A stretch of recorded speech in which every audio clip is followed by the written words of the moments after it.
Do you rely on Social Security and Medicare to make your payments and your insurance payments and just help you through life? Well, my mom does too.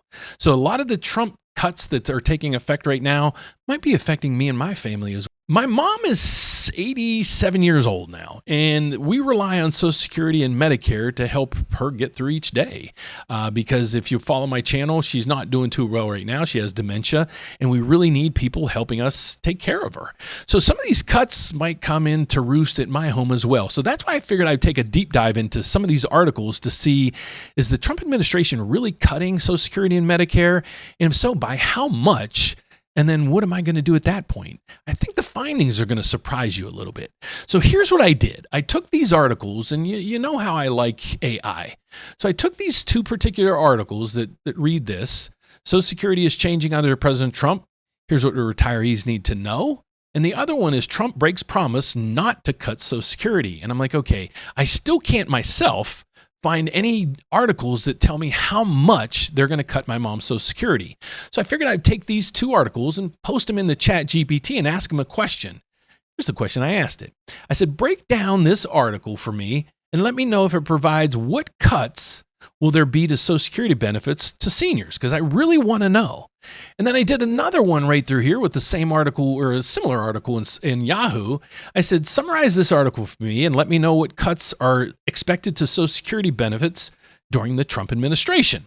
Okay, so here's the results that I got. It might shock you. Let's get over to it.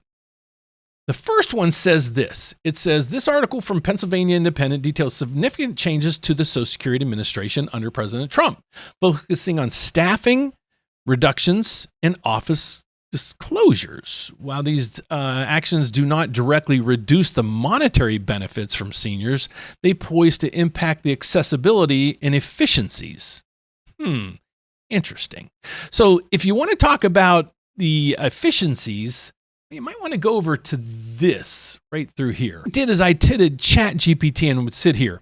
How much inaccurate information has been found so far with the Social Security Administration? Now, here's what might kind of floor you. The Social Security Administration has encountered notably issues with inaccurate payments and earnings records over the years.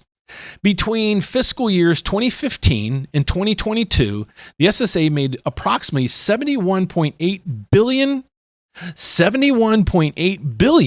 in inappropriate payments, primarily due to overpayments. Okay, let's get back to this. When you go through here, the inefficiencies are going to come up all over the place. Okay, so let's get down through this. Efficiencies. Remember, that was part of that right through there. Efficiencies. So they were 70 billion out of efficiencies. Okay, so that means they're not too efficient, but let's keep going.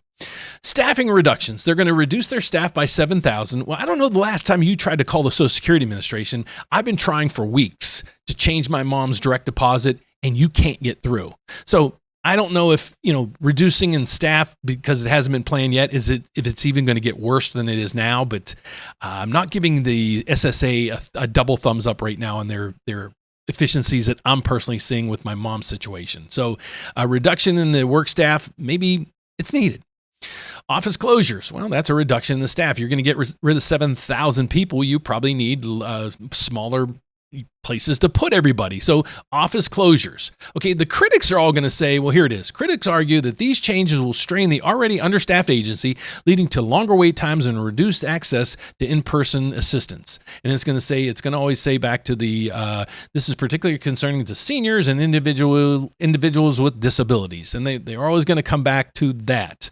But again, their inefficiencies are it's represented in the news that we're seeing every day.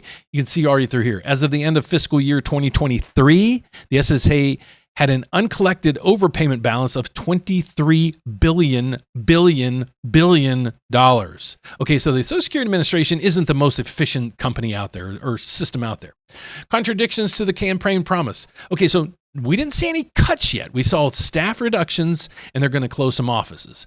So you're going to see here, contradiction. These administrative cuts appear to contradict President Trump's campaign that Social Security would remain untouched. I think he was talking about the benefits, not the inefficiencies of an agency. Okay, broader impact, and you're going to see down through here again, it's going to reference disability, disabled, and seniors. And maybe they just need better services for those to get access to this system so they can get some assistance like I'm trying to get for my mother right now. Okay, so let's get over to the second article that we posted. Summarize this article. But first, folks, if you have some data, and I'm truly being honest with this one, if you have specific data saying how much specifically they're going to cut Social Security benefits to individuals, please let me know. Same thing with Medicare. Not they're probably gonna, what is it? I'm truly being honest with this one.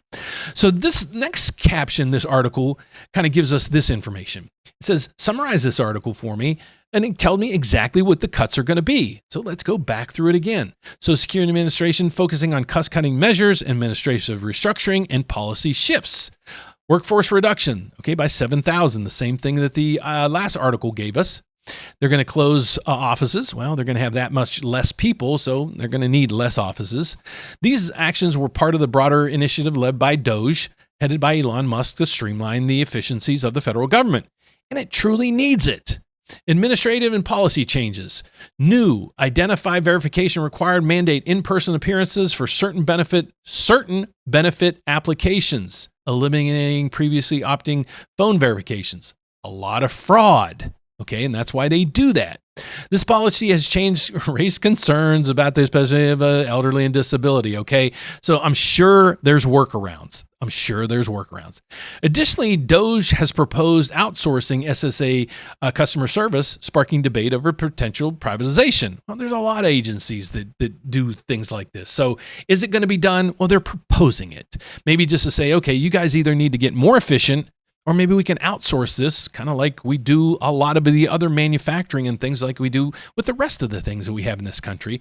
But I'm just saying, there's ways to make things more efficient. Technology. You don't use a typewriter when you're doing applications anymore, right through here. Efforts are underway to modernize SSA outdated COBOL-based system. This is a system that we used decades ago in programming language. It's not even a new system that's being used. So you need to modernize all these. Now you're going to have the experts again. It's going to cause risk and instability. Well, yes, we can't keep going from, the Pony Express into the internet stage there is going to be some interruptions with things. And then right through here, it's again, the administration faced backlash for erroneously listing over 6,000 immigrants that were deceased. Legislation's propose eliminating taxes. So now here's where we're talking about some benefits that you're going to get. So they're not going to tax your Social Security anymore. That's the proposal. They won't tax your tips is a proposal. And how many of us are working tons of overtime just to make some ends meet? And then they kind of take that plus more money on our overtime pay. So they're proposing to not tax your overtime pay. So if they didn't tax your Social Security tips and overtime, nice incentive for a lot of people out there as well. And then there's other reliefs. Here's another thing that you might not even discover. Maybe an easy fix to this is they only tax your income up to certain limits. And here's what those limits are. So here's just a proposal that they might want to make. Because the reason why I'm telling you the guys this is they've been saying Social Security's been going to be insolvent since I was a kid. And I kid you not. So right through here, here's maybe a fix to this. In 2023, you only paid Social Security up until you made $160,000, $160,000, $200,000. So if you made more than that, you didn't pay any Social Security on it. 2024, it went up to $168,600. Once you move this to $250,000, $300,000, $400,000, $500,000, that'll help solve your insolvency of Social Security in one swoop right through there. And I think that would go through legislation pretty well.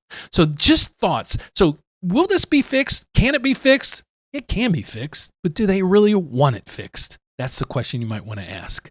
So I appreciate you guys watching today. And if you could, this one's a participation one. If you can give me some specifics down below, articles, and again, not bashing. I don't want to get bashed over Trump or Biden or this or that or anything else. I just want facts, folks. That's all I'm asking for in this video. So thanks for watching. I greatly appreciate it. I'll be back with some more economic videos for you on a daily basis. But thanks for watching this one, and I greatly appreciate it.